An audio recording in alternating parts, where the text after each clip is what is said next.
Targeted. No, have you? No, do you get this a lot? Do you remember years ago that you used to be sent keys, didn't you, by the magazine group, the Reader's Digest, because you had the keys to the winning car? You remember that? You couldn't escape, could you? I don't know how many keys I got, never got the car, did you? Never saw it even, all that sort of stuff.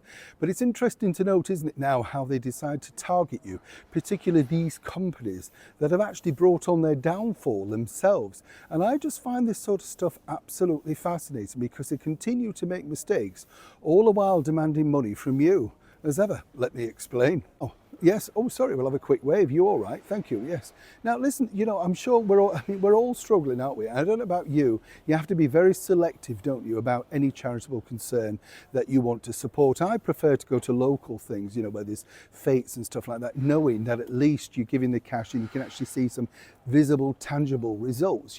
The thing I kind of get annoyed about as well is when you see the CEOs of these big charities who are on 200,000 plus a year, and you think, why? Why are you taking such a large salary if it's all a passion, all that sort of stuff? But it's always money-making business, isn't it? Now, cast your mind back to the National Trust a little while back now. You see, they decided to release a calendar, if you remember. And this was an inclusive calendar, all inclusivity, everything. But they omitted to celebrate in this calendar Christmas, or indeed the Christian faith of Easter. And what's fascinating again about this is they were trying to sell it to the people. Their audience, if you like, are, the bulk of us, that people that can afford it. And I don't mean that in a rude way or anything, but it's expensive going into the National Health, it's expensive going into their cafes and stuff like that. So they need people with money. Yes, what I would do if I was running is sort of have certain times and days where it was accessible to people on low income or no income, just to let them experience it. But of course, it's all about money, isn't it? Now, what's interesting here is they've decided now, in order to try and target me to get some money, well, basically, not just that, they've now decided to launch a brand new TV ad. And you would have thought they might have thought, well, how does this look? Are we making sure we're ticking all the right boxes? Well, on the latest TV ad, no. It's interesting to note that people like me, my skin tone, my hair colour, not to be seen. And then again, that's not picking out and being racist in any shape or form.